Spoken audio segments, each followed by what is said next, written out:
Welcome students on my online class. আজকে আমি তোমাদের ক্লাস 9-এর ভৌতবিজ্ঞান পড়াবো। 9-এ ভৌতবিজ্ঞানের উপর অলরেডি আমি 3টে ভিডিও তোমাদেরকে ছেড়েছি পরমাণুর গঠনের উপরে। আজকে আমার 4র্থ ভিডিও পরমাণুর গঠনের উপরে। আজকে টপিক হচ্ছে পরমাণুর ইলেকট্রন বিন্যাস। পরমাণুর ইলেকট্রন বিন্যাস আজকে শিখব। তো আগের দিনে যেটা পড়েছিলাম একটু মনে করে দিই। রাদারফোর্ড আর বোরের পারমাণবিক মডেল পড়েছিলাম। সেখানে কি দেখেছিলাম, পরমাণু দুটো অংশ হয়। একটা অংশ হচ্ছে পরমাণুর কেন্দ্রক বা নিউক্লিয়াস, এটা খুব কম অংশে কেন্দ্রীভূত থাকে। সেখানে দুটো কণা থাকে, একটা প্রোটন কণা একটা নিউট্রন কণা। আর তার চারপাশে অনেক কক্ষপথ ছিল, যে কক্ষপথগুলোর নাম ছিল কি কে এল এম এন কক্ষপথ। সেই কক্ষপথে ইলেকট্রনগুলো বিভিন্ন কক্ষপথে বিভিন্ন সংখ্যায় বিন্যস্ত থাকে। তাহলে কোন কক্ষপথে কটা ইলেকট্রন থাকে সর্বোচ্চ সেটাও শিখে ফেলেছিলাম 2n² ফর্মুলা ধরে। বোর বাড়ির যে রুল স্কিম ছিল সেই স্কিম থেকে শিখে ফেলেছিলাম। আচ্ছা, আজকে দেখবো কোন কক্ষপথে কটা ইলেকট্রন আছে, সেভাবে সাজাবো দিয়ে সেটাকে বলে ইলেকট্রন বিন্যাস। ইলেকট্রন বিন্যাস হচ্ছে কীভাবে কক্ষপথগুলোতে ইলেকট্রনগুলো বিন্যস্ত থাকে, সেটা আজকে আমরা শিখব। আচ্ছা, তো পরমাণুর মধ্যে কী থাকে, কেন্দ্রক অংশ, কেন্দ্রের চারপাশে কী থাকে, ইলেকট্রনগুলো যে ঘুরে বেড়ায় সেই সংক্রান্ত একটু ভিডিও তোমাদেরকে আমি দেখাবো কম্পিউটার স্ক্রিনে। ছবিটা দেখি আগে, তারপরে বিন্যাসটা শিখবো। এসো দেখি কম্পিউটার স্ক্রিনে ছবিটা। আচ্ছা দেখি, চলো। এটা একটা পরমাণু আমি এঁকেছি। কার বলো তো? হাইড্রোজেনের। হাইড্রোজেনের পরমাণু দুটো অংশ থাকে, একটা কেন্দ্রক অংশ যার মধ্যে কী কী কণা আছে, প্রোটন কণা আছে আর নিউট্রন কণা আছে। আচ্ছা, প্রোটন কণার আধান ধনাত্মক হয়, নিউট্রন কণার আধান নেই। তাই পরমাণু কেন্দ্রক, যেটা কেন্দ্রক অংশ, এটাকে কী দিয়েছি, কী চিহ্ন দিয়েছি, প্লাস চিহ্ন।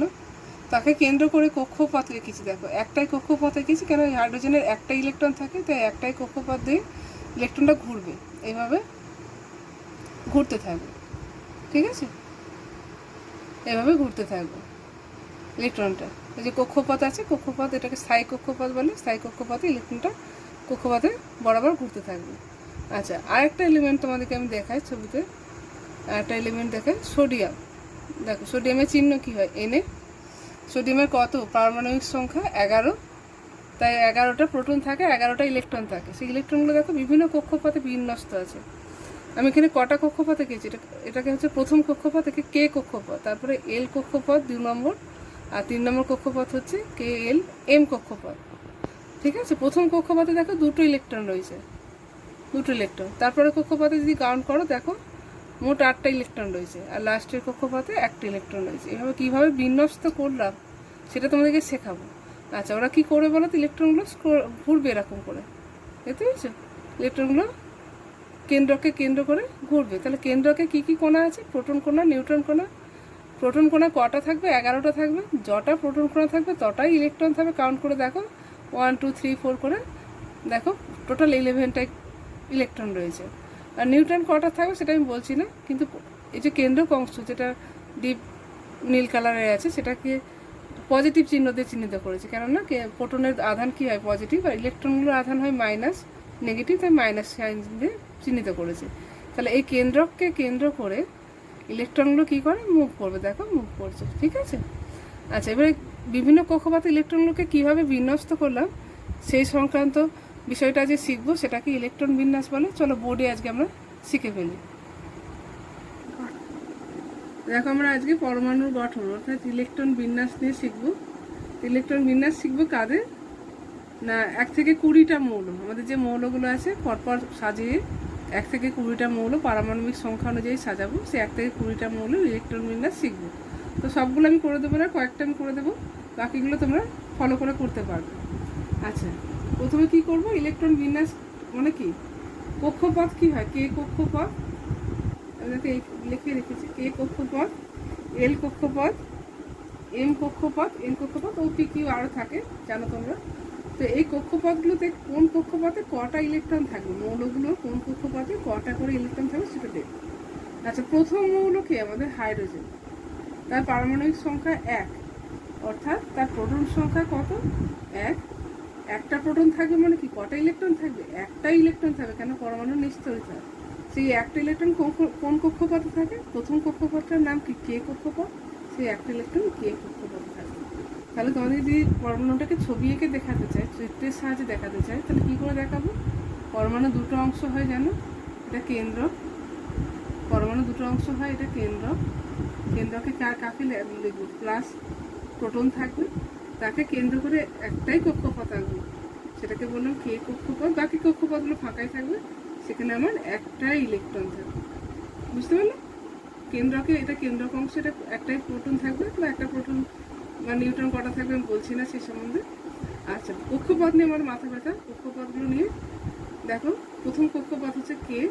এই কক্ষপথে একটাই মাত্র ইলেকট্রন থাকবে, কেননা হাইড্রোজেনের একটাই ইলেকট্রন আছে। নেক্সট মৌল হিলিয়াম। হিলিয়ামের পারমাণবিক সংখ্যা 2, অর্থাৎ প্রোটন 2, ইলেকট্রনও 2, দুটো ইলেকট্রন কে কক্ষপথেই থাকে।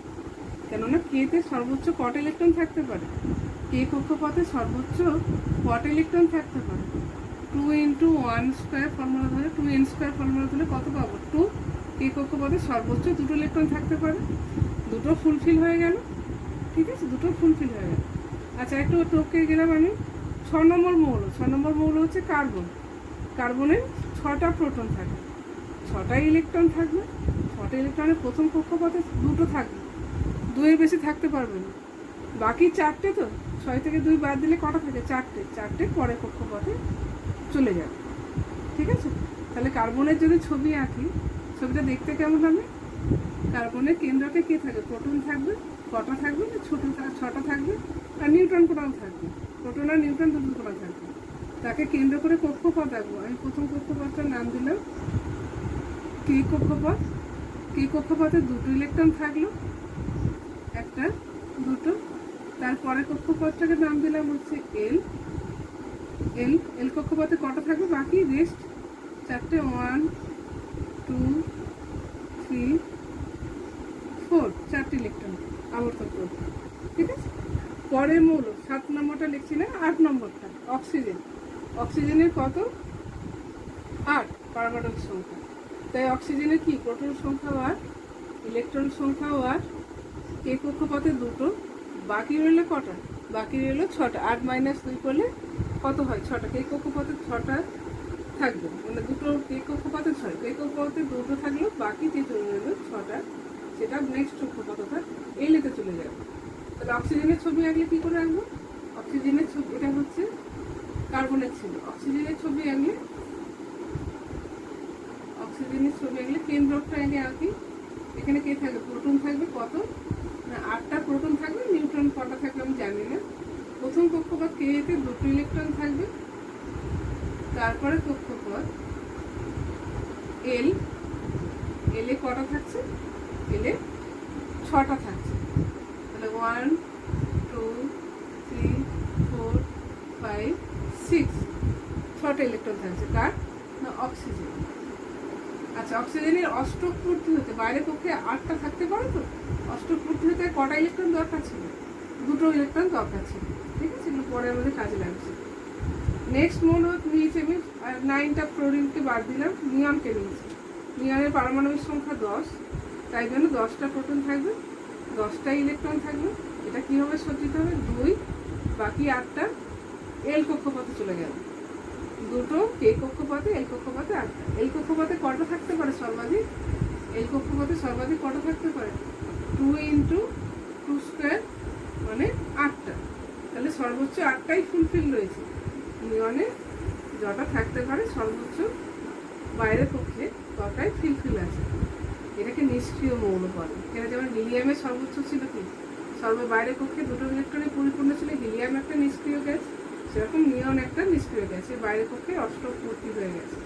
নেক্সট মৌল কি, সোডিয়াম। সোডিয়ামের পারমাণবিক সংখ্যা 11, এর প্রোটন সংখ্যা 11, ইলেকট্রন সংখ্যা 11। তো বিন্যাস কি হবে, 2। এই কক্ষপথে 8টা থাকতে পারে, 8টার বেশি থাকতে পারবে না। তাহলে 2 আর 8 10 হলো, বাকি একটা ইলেকট্রন কোথায় চলে যাবে, এম কক্ষপথে। 2 আর 1, প্রথম কক্ষপথে দুটো, দ্বিতীয় কক্ষপথে 8টা, তৃতীয় কক্ষপথে 1টা। আচ্ছা, যদি ছবি আঁকি, সোডিয়ামের ছবি আঁকি, তোমাদেরকে দেখিয়েছি। প্রোটন কটা থাকবে, 11টা, নিউট্রন থাকবে। প্রথম কক্ষপথে কে থাকবে, কটা থাকবে ইলেকট্রন, দুটো। তারপরে কক্ষপথে 4টে, 5টা, 6টা, 7টা, 8টা। আর নেক্সট পরের কক্ষপথ, 3 নম্বর কক্ষপথ চলে এলো। দেখো, কে কক্ষপথ, এল কক্ষপথ, আর নেক্সট কক্ষপথ এম চলে এলো। এম কক্ষপথে 1টা ইলেকট্রন। সবচেয়ে বাইরের কক্ষে কী থাকছে, সোডিয়ামের একটা ইলেকট্রন থাকছে।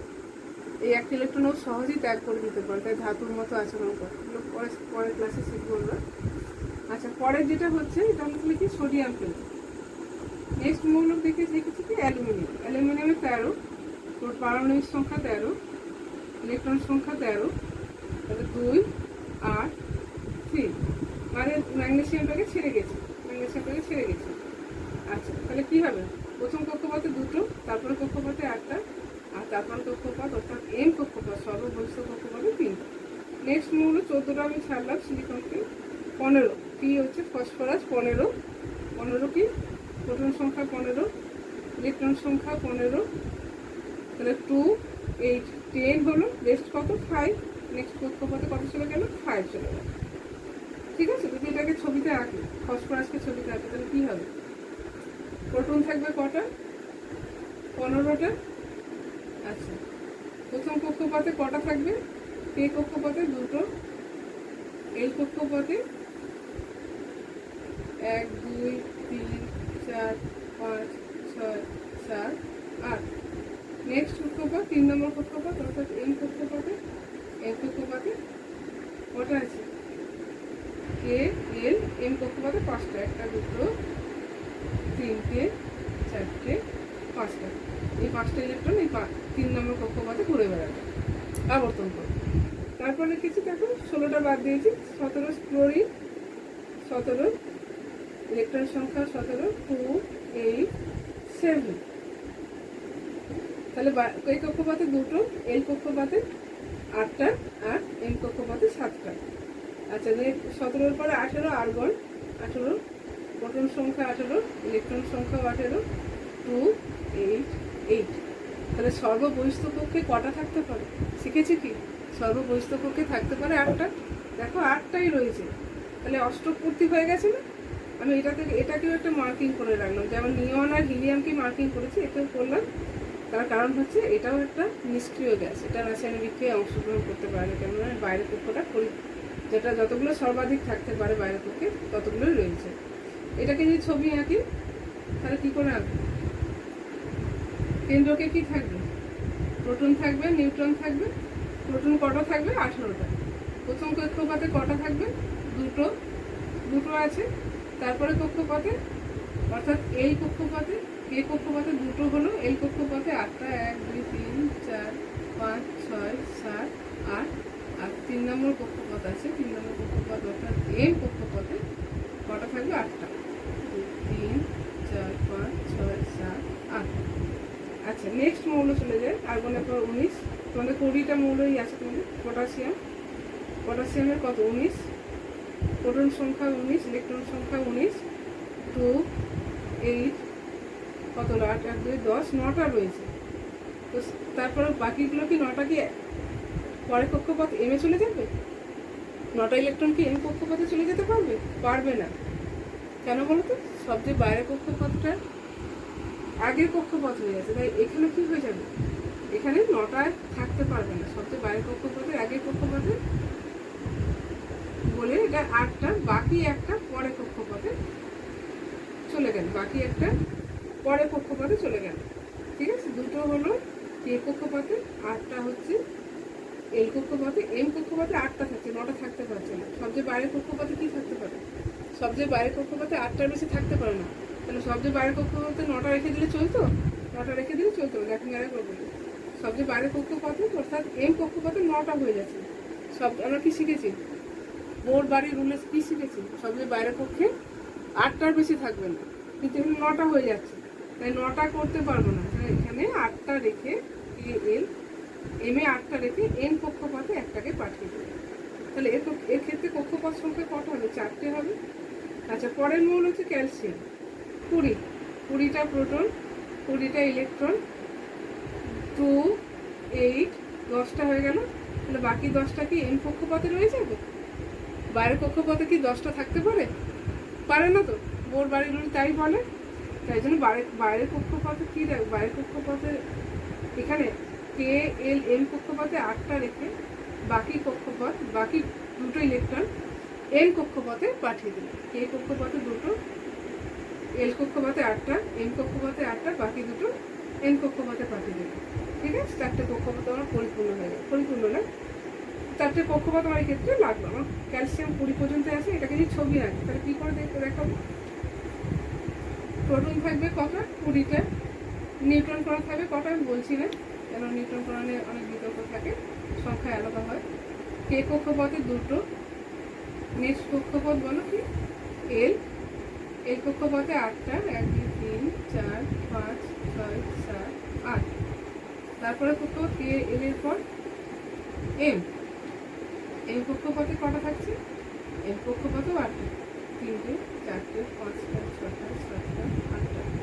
নেক্সট কক্ষপথ এন।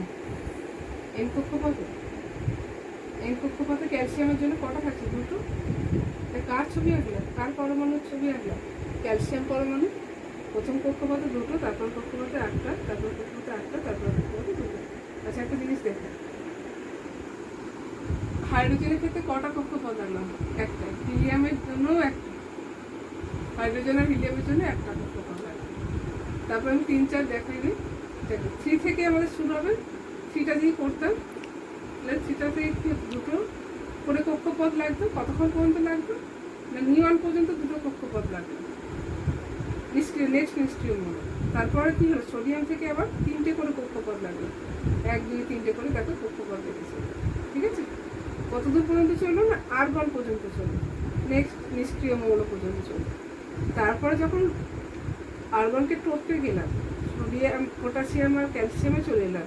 পটাশিয়ামের ক্ষেত্রে কটা লাগলো? 1 2 3 4টে করে কক্ষপথ লাগলো। দেখো আস্তে আস্তে করে কী হচ্ছে? কক্ষপথের সংখ্যা বাড়ছে। কখন বাড়ছে? একটা করে নিষ্ক্রিয় মৌলকে টপকে যাওয়ার পর পর।